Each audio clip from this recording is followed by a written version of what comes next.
So what is one thing that you wish the world knew about how philanthropic organizations learn and how we can do a better job of getting those insights that we uncover out into the world? Yeah, so I think that what I would want people to know is that a lot of the work we do is social change work, and that work is like really complicated and can be very messy. It could be nonlinear and it could take time. And so given that it can be really hard to get that knowledge out into the world. It can be difficult to distill and it can be difficult to package. And I really like that you identified like the time aspect of that.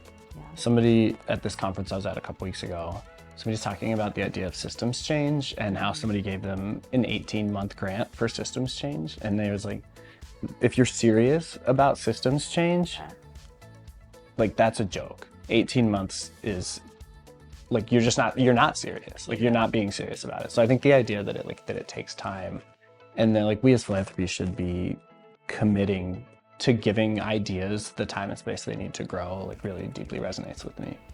Yeah, I agree with that. And a lot of these problems are really thorny. So like you may get one aspect of an answer, but because it's so complex, that's the perfect word I was looking for systems change. But like a lot of these times you do need, in these situations, you do need to take a systems change approach. And so one, learning may be a piece of the answer, but not the whole answer. I think folks are sometimes afraid to share that out, but like sharing along the way and like your progress along the way and sharing the messiness is sometimes, it's a good thing and it'll help others who are doing this work. Yeah, something that I'm like really excited about really like unpacking and we're just tackling next year is getting comfortable living in the question and living in the tension. Yeah. And it ties into everything that we've been saying, that we don't have the answer. We're not going to figure it out right away. We might not figure it out in 10 years, but living in that tension and living in that question is really where like some of the most incredible creation can happen. The ideation, whatever it may be, whether we're learning that this isn't going to be the way forward or, it might not be the way forward, but these two aspects of it were really successful. So we can carry that forward with us.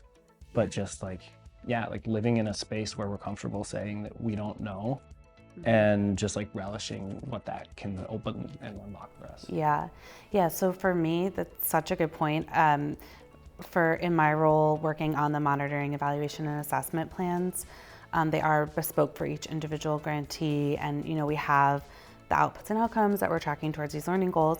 But to your point, where I think like the richest data is going to come from is the space between like what we thought we were going to learn versus what we actually learned. So like maybe that will align, but I think in many cases it won't. And I think like that's where like the richest insights are going to come from.